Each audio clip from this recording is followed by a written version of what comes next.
Hello and welcome back to the course. So in this video we're going to talk about the designing your one-click upsell and downsell pages.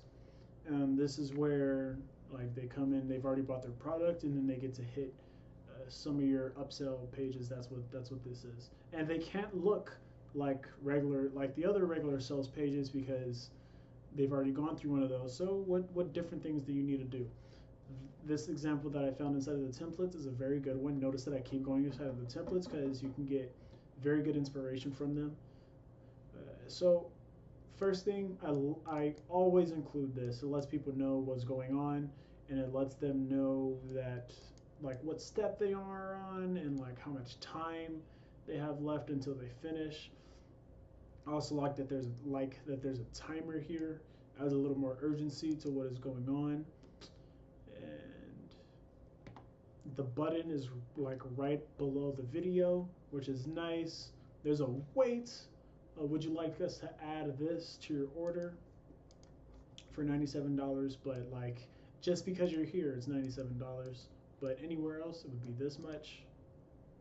And then, like after they try to sell here, because this person is like already sold on you, they've already given you their money, so you can try to get the buy right here, right on the spot with just this button. But right after you try to get the sell here, you try to sell a little bit more.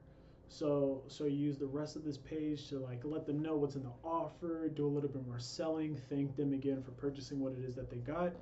You're like, yo, like I think this will also benefit you. So now like it's nice and clean, nice and sleek. Everything's a lot more straightforward on this page versus on the longer form sales page. There's a lot more elements going on those. On this one, it's a lot more straightforward. And picture of the product, and then boom, there's another button, offer ends, and then notice they always make the no button very small. I like to do the same thing. And notice the copy on here says no, I don't want a huge discount. So they always make the no option something that's like it's negative. Like no, I don't want the discount. Or no, I want to be an insider. Or no, I prefer to make it harder on myself. So always do that.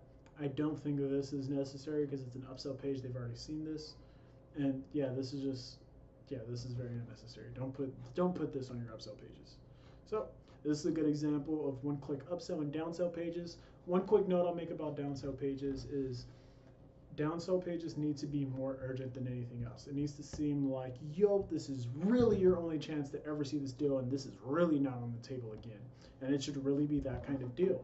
So I like to just up the urgency, start making buttons red, start like this, make these colors red, like let them feel the urgency with all the design that you're putting on this page. All right, and that's about it. See you in the next video.